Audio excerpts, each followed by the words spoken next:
بسم الله الحمد لله والصلاة والسلام على من لا نبي بعده. السلام عليكم ورحمة الله وبركاته. أبو بكر محمد لحو ودلا سعودسين دونا قيبتا أفراد حليت المسؤولين حسابتها قيبتا English ka. In a class of 50 students, the number of girls is two more than 5 times the number of boys. How many boys and girls are there in the class? fasal ayaa waxa ku jira konton arday. Tirada gabdhaha ayaa waxay laba dheer yihiin shan laabka tirada wiilasha. Hadaba imisa gabdho iyo imisa wiilal ayaa ku jira fasalka. X aynu qaadano tirada gabdhaha. X aynu qaadano tirada gabdhaha. Y-na aynu qaadano tirada wiilasha. Hadaba waxaan leenahay tirada gabdhaha aynu u geyno tirada wiilasha ayaa inta waxay leegtahay tirada ku jirta fasalka oo ah konton.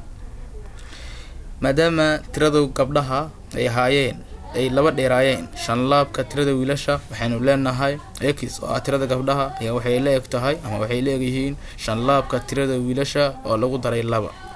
hadaba halka markaynu marayno ayaan waxaynu sameynaynaa inaynu halka oo x qiimaha x aynu haysano oo 5y + 2 inaynu ku bedelno booska x inaynu dhigno 5y + 2. hadaba waxaan leenahay 5y + 2 + y na waa ka heynta waxay leegtahay konton. saynu baabino 2 aynu +2 saynu baabino aynu sameynaa calaamadeeda inuu bedelno aynu ku darno labada dhinac.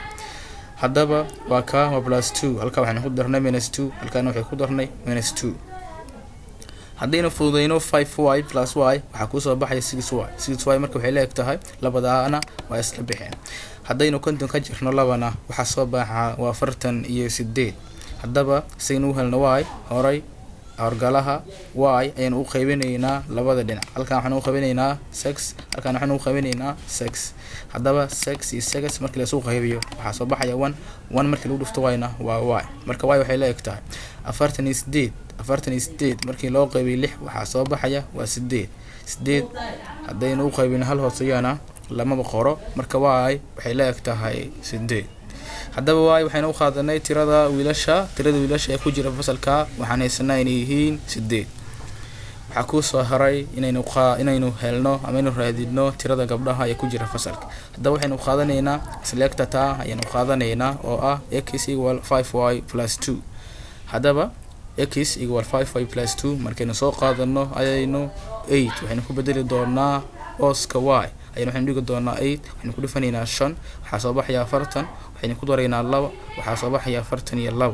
hadaba x naadina waxay leegtahay 42 oo macnuhu uu yahay tirada gabdhaha ee ku jira fasalka ayaa tiradoodu waxay tahay 42 halka tirada wiilasha ee ku jira fasalka ay tahay 8 wiil.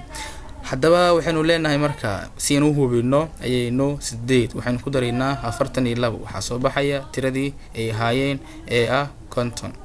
si kale hadaynu hubino waxaan sameyn karnaa gabdhaha maadaama tirada gabdhuhu ay laba dheeraayeen shan laabka tirada wiilasha aynu waxaan leenahay 8 waxaanu ku dhifan karnaa 5 waxa soo baxa waxa weeye waa 40. haddaynu 40 aynu ku darno 2 waxa soo baxaya waa 42.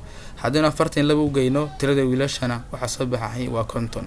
sidaasna waanu hubin karnaa waa inoo qaybta xigta iyo intii gaarto. Assalaamu calaykum waraxmatullaahi wabarakaatuh.